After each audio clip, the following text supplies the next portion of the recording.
the Azure Lounge, and I'm pleased to be here to enjoy Dan Bodanis and his band. Nice to see you again. Nice to see you. Thanks for joining me. Thank you. This has been a pretty long gig. How long have you been here? We've been here for 3.5 years playing jazz music that everybody loves at the highest possible level. I know. I've heard it. I've enjoyed it. Thank you. I know you do different types of performances, different occasions. What else do you do? We've performed for a lot of major events. We're the official jazz band of the G20 Summit. We played for Miss Universe. We played for the Rogers Cup International Tennis Tournament almost 10 years in a row now, and I've booked the bands for that. And we do a lot of major events. We also do things for like high-end weddings, you know, where people are really going all out and they want a high-end jazz band and they want the very best for the wedding. They call us. What kind of range of genre does your band play? We primarily play jazz from the Great American Songbook, but the beauty and the flexibility built within the caliber of great musicians that I share a stage with is such that they can go from playing very quiet background music to a full-blown concert, and whether it's Frank Sinatra or Tony Bennett or Gershwin or the music of Duke Ellington, Miles Davis or John Coltrane, these are the types of artists that we can draw from in terms of repertoire. We can play it all. That's fantastic. Do you get to play with any celebrities? Do you have celebrities come in and sit in with you, or have you performed, you know, backing up a famous singer? We've performed with so many celebrities. It's hard to kind of grab one out of the air, but Casey and the Sunshine Band came and sat in with us. Their horn section happened to be Berklee College of Music jazz graduates, and they came and sat in with us. They were absolutely fantastic musicians. Olympia Dukakis, the legendary actress, came up on stage and actually sang with the band, and she was just a remarkable lady. She said, "Dan, make sure you post the video on Facebook and the pictures and all the rest of it." Just a very generous and giving spirit. Eric Braden, Victor Newman from The Young and the Restless is a tremendous fan of the band. Frank Marone, who is the head of sound at Disney and the head of sound at Sony, whenever he comes in from Los Angeles, when he's off on a remote project doing a movie for Spielberg or any of those people, he'll come to Toronto and specifically seek out the band to listen to us, because that's one of his highlights of coming to Toronto. I just spoke to him today. Did you? And he said, when you do that interview, you make sure you say that. Yeah. That's great. Yeah. That's great.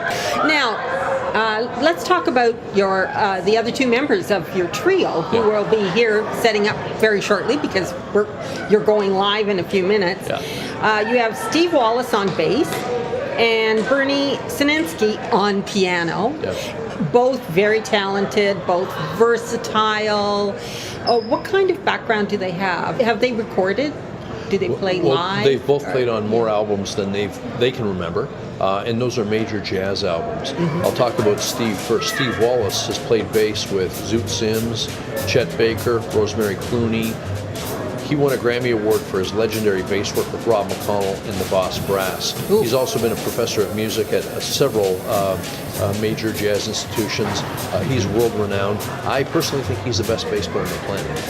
Fantastic. Yeah. Fantastic. Bernie Sinensky, another renowned musician. He's worked with the greatest drummers in the world. Billy Cobham, Art Blakey, Elvin Jones.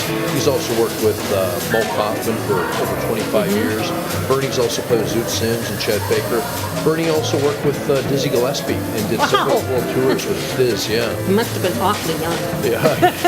Yeah. When he was doing that. Well, and Jazz Report magazine has applauded Bernie's remarkable and renowned talent by voting him the finest jazz pianist in Canada on several occasions. Yeah. Wow, that is special. The chemistry among the three of you is really quite profound. I mean, you're very, very tight. You've played hundreds of performances together.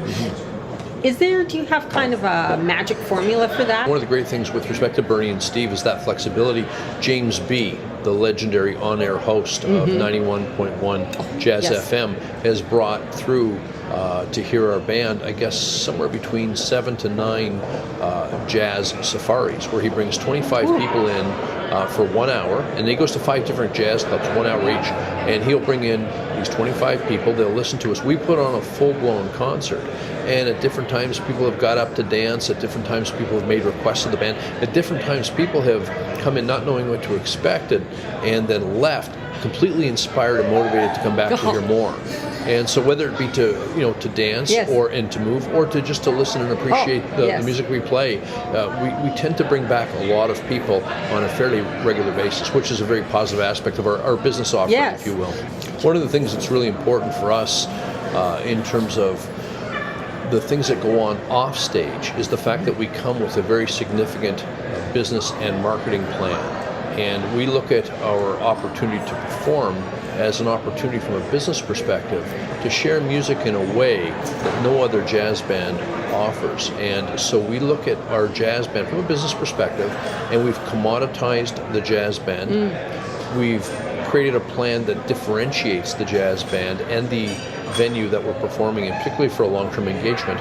And then we've been able to monetize the jazz band in terms of being able to significantly measure ROI and knowing what your return on investment is in terms of how much it is you pay for the band and what it is you receive in return is a very, very significant business piece for those who make those significant decisions, like general managers and food and beverage directors. And we've worked with a lot of them very, very successfully. That's and great. They keep on renewing us because they make a lot of money from the band. Well, thank you so much for giving me a chance to chat with you tonight, Dan.